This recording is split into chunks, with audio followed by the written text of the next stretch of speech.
Alright, what's going on YouTube? Sun's out, buns out here. Today we're going to do a quick little video on about my truck, my 2017 Toyota Tacoma.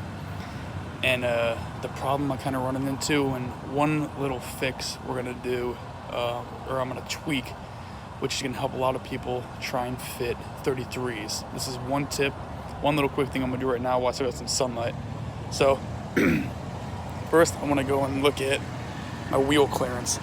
See, I got these 33s I just put on here. Looks like it's got a good amount of wheel clearance all around. In the back, driver's side, I got the cab mount chop. I trimmed a lot of plastic out back here, did the pinch weld, beat that in right here. Those could be other videos, trim some plastic down here, but I'm gonna show you when I turn the wheel what happens.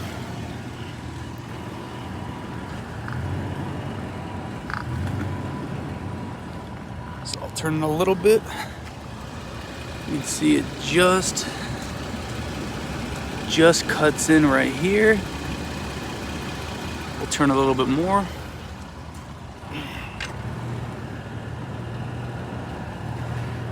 All right, that's full lock.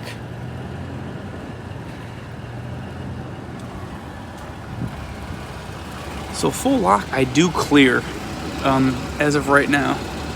The only reason I do clear, which I clear by a pretty good amount.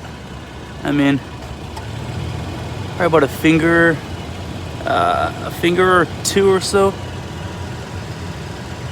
But the only reason I clear right now is because my current setup is the 5100 Bilsteins with the 888 Old Man Emu coils. That alone was not enough lift. As you can see, I'm not sure how everybody else's look, but they look very compressed. I mean, there's not much room. I can barely get my finger in here. They're very compressed, these 888 coils. I just feel like it's too much weight for these 590 pound coils. So that's one issue I was always having, was I didn't get enough lift out of these coils. So before I put these bigger tires on there, I was trying to prep as much as I can to be able to fit them without rubbing as much. So I did all my prep work ahead of time, but once I put these tires on, I had the 888 coils with a 1/2 inch spacer up top. That's what I was currently running. And then I got realigned and got my caster bumped up to 3, and they didn't want to put it any higher than 3 because they said I was hitting in the front, which I don't care if I hit in the front bumper. I heated this up and melted that in a little with the heat gun, and there was a little clip right here that clipped onto that. I took that clip out and cut that, and I may have to trim some more bumper off, but I mean, this is just front bumper. I plan on getting a steel plate bumper anyways down the road, so I'm not too worried about if I have to cut or trim any of this crap. But the back, where I showed you, that's metal right there. You can't trim any more of that away. I already got the cab mount chop, so I don't want to go and do any more fab work and pay for that. So I was running the 1/2 inch plate up top, and after my alignment with the 1/2 inch plate, I was clearing for the most part, but it was a little bit closer. I was about a 1/4 inch to a 1/2 inch away, and when I made left-hand turns like this and hit bumps, I was clipping right there. My new tires were clipping on the cab mount, and I didn't like that. So there was a couple of options I was gonna be able to do. One was get new coils, which I do have. I have the 886 coils, which are stiffer spring Old Man Emu coils. I'm gonna try and put those on this next weekend. I'll try and get a video for that. But the quick fix was I threw a 1 inch spacer plate on top. So these are the 888 coils with the 51 billies, and this is a 1 inch on this side. Passenger side has a 1/2 inch. This looks good as the front sits level with the back right now, but a 1 inch plate on top should actually give you 2 inches of lift. These coils are rated for 2 to 2.5 about. So I'm sitting at almost like 3.5, 4 inches of lift if everything works the way it's supposed to, which is too much lift. I don't like my CV angles. And on full droop, the upper control arm ball joint on full droop, it hits these coils right here, which means I'm lifted too much. I don't like that. So that was the quick fix though, to make it so I'm clearing in the back so my new tires aren't getting chopped up. That was the quick fix. So the other fix that I'm going to try and do is I have the Spider Tracks 1.25 inch wheel spacers. So with my current offset and back spacing with these rims, which I really wanted, I don't want to switch my rims. They're the Incubus off-road. They hit, if I don't have wheel spacers, they hit the brake caliper. The back spacing and the offset, the way it's all set up, they hit the brake caliper if they don't have a spacer on there. And I love the way the tires and the truck looks with the wheel spacers, the stands with the tires popped out. I have them in the back too. And the way the tires pop out, I just love that look. But with the tires being popped out more, people always try to demonstrate this, with the tires popped out more, as you turn, it's going to have a wider radius. So if you move the tires in farther, they're going to turn in and tuck in. If they come out farther, they're going to hit. That's why a lot of people hit in the back, is because their tires are out too far. So one quick fix I'm going to do right now, just to give me a little bit extra clearance before I take that spacer out and put the new coils on, just to make sure 100% I'm able to clear, is I currently have the 1.25 Spider Track spacers.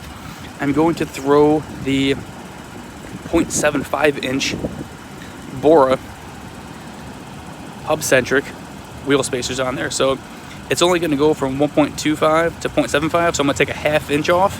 But a ½ inch, moving the tire in a ½ inch will still clear the brakes. And you figure moving in a ½ inch right here, I mean, it's going to be a good amount more clearance, especially if I stuff the tires. I want to make sure I'm clearing everything. So I'm going to go ahead and do that. I'm going to try and show this video doing it, and we'll try and get through it. Stay tuned. So here we go, guys. I got the wheel off. I just took all the bolts off. Go ahead and take that guy off. That's 1.25, like I said. I'm gonna go ahead and throw on 0.75s.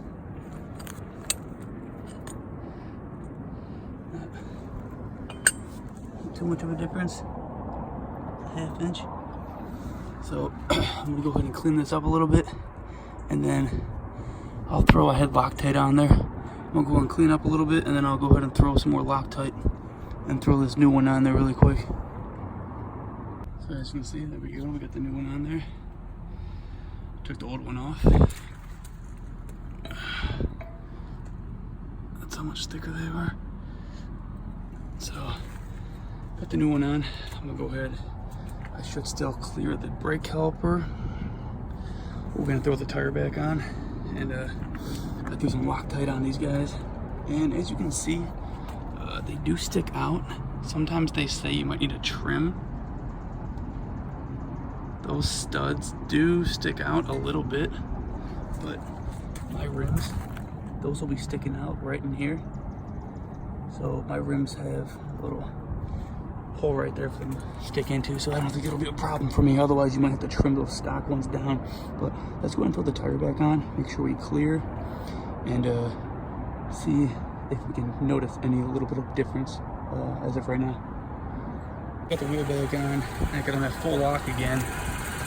You can kind of tell before the wheel was hitting, if it was gonna hit, it was right here, and this part sticks out the most. So the wheel was out about right here. Now it's tucked in more back in that little pocket. So before the wheel was out here a little bit, and now it's tucked in on turns. I like that a lot better. Still have the passenger side on. You can go look at that side real quick. It's almost like a 2 full fingers. Before it was like 1, 1.5. Maybe it was about 1, 1.5. Now we get about so it was hitting right here. Now it tucks in back in there, which is why they cut that corner out is to tuck them in there. So I think I like that a lot better. Let's check out the passenger side.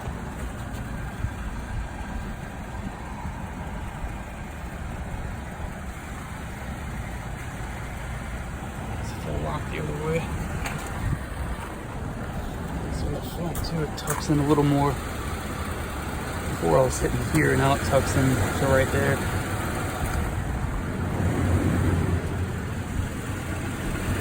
Yeah, you can see on the passenger side we're a lot closer. I mean, I can't even get, if I hit a bump, I'll probably hit now. On this side though, I only have the 888 coils and a half-inch spacer on this side. So, but yeah, I'm gonna move them in. We'll just take the spacer or wheel spacer off this one, but I mean, I can barely get if I hit a bump, I'm probably gonna clip. If I make a right turn and hit a bump, I can barely get a finger in there. On the driver's side, I had to get 2 fingers, and it was back a little farther. It's about right at the corner. It was back about right in here. So let's go ahead. I'm gonna get the passenger side now. Show what it looks like afterwards. That's close though. Okay, so here we go. I got the passenger side on, and as you can see, it definitely gave me a little bit more room. Before I can barely get my finger in there. If you guys remember, it was like that, and it was touching, but it was touching about right there where my finger mark actually is. Right here is where I was touching. Now I'm in about a good another inch or so, and I got about a finger and change,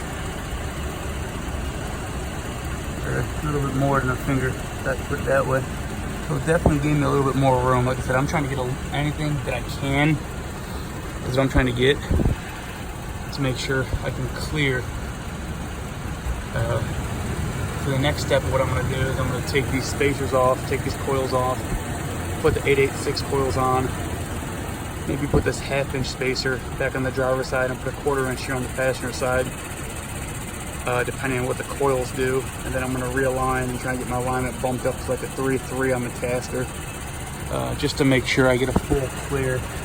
And then I'll take it off-road and do some stuffing, flexing, and see what it looks like, and if I'm scraping, hitting any bumps anywhere.